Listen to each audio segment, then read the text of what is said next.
రోజు వచ్చేసి నా స్టైల్లో నేను చికెన్ కర్రీ చేస్తున్నా. యాక్చువల్లీ నేను రెస్ట్లో ఉన్నా కాబట్టి ఏ పనులు చేద్దానా అని అనుకుంటున్నా కానీ చిన్న చిన్న పనులు చేసుకోవచ్చు. మనము ఊరికనే మొత్తం బెడ్ మీద ఉంటే బాగుండదు కదా, అప్పుడప్పుడు ఇట్లాంటి చిన్న పనులు అయితే చేసుకోవచ్చు. ఫస్ట్ అయితే మాత్రం టమాటా, ఆనియన్, పచ్చికాయలు, పుదీనా ఇట కట్ చేసి పెట్టుకున్నా. ఇక్కడ వచ్చేసి అన్నం ఉడుకుతుంది.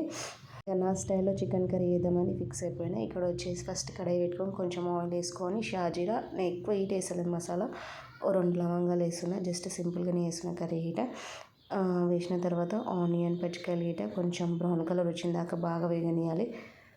అవి కొంచెం బాగా వేగనిచ్చిన తర్వాత యాక్చువల్లీ నా తాను ఏంటంటే ట్రైపాడ్ ప్రాబ్లం అయిపోయింది, అందుకే వీడియో గీట సరిగా వస్తలేదు. ఇక్కడ వచ్చేసి అవి కొంచెం బాగా వేగిన తర్వాత కొంచెం పసుపు, అల్లం వెల్లుల్లి పేస్ట్ గీట వేసుకొని బాగా కలపాలి. అంటే మన ఇష్టం, ఒకవేళ క్వాంటిటీ ఎక్కువ తీసుకోవాలనుకుంటే. నేనైతే మాత్రం ఇంకా నాన్ వెజ్ కాబట్టి కంపల్సరీ అల్లం వెల్లుల్లి పేస్ట్ అయితే ఎక్కువనే తీసుకోవాలి. ఇక్కడ వచ్చేసి పుదీనా వేసుకున్న, కరివేపాకు ఉంటే గీట కరివేపాకు గీట వేసుకోవచ్చు. నా తానే లేదు కాబట్టి నేను స్కిప్ చేసేసిన. అవి ఈట కొంచెం బాగా వేగిన తర్వాత మనం కడిగి పెట్టుకున్న చికెన్ ఉంది కదా, అది ఈట వేసుకోవాలి.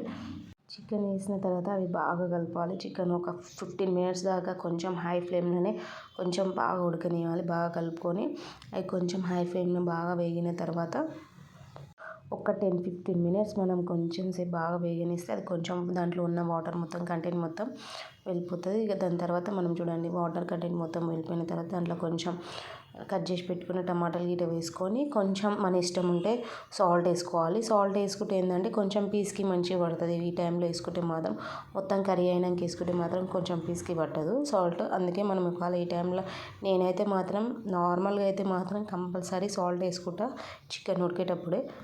టమాటా గీట వేసుకొని ఒక 5 మినిట్స్ వేగనిస్తే చాలు. మన ఇష్టం, టమాటా ఇష్టం ఉంటే వేసుకోవచ్చు, లేకపోతే దీని ప్లేస్లో మనం కర్డ్ గీట వేసుకోవచ్చు. పెరుగు గీట వేసుకుంటే టేస్ట్ బాగుంటుంది.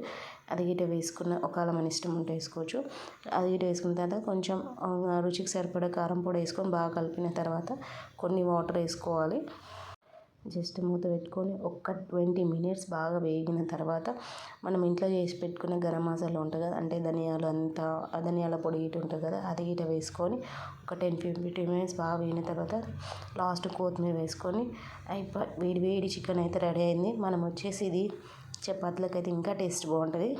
చూస్తుంటేనే టెంప్టింగ్ ఉంది కదా, ఇట్లా వేడి వేడి అన్నం వేసుకొని తింటే మాత్రం మస్తు ఉంటుంది. చికెన్ అయితే మాత్రం గుమాయిస్తుంది, స్మెల్ మాత్రము. స్టైల్లో చికెన్ కర్రీ అయితే మాత్రం రెడీ అయిపోయింది. ఎంత టేస్ట్గా ఉంది కదా, చూస్తుంటే బాగుంది. పక్కన వేడి అన్నం వేసుకొని తింది కదా, అన్నం గిట అయ్యింది. పక్కన వేడి వేడి చికెన్ వేడి వేడి అన్నంలో వేసుకొని తింటే మాత్రం సూపర్ ఉంటుంది. వీడియో మాత్రం నచ్చితే లైక్, సబ్స్క్రైబ్.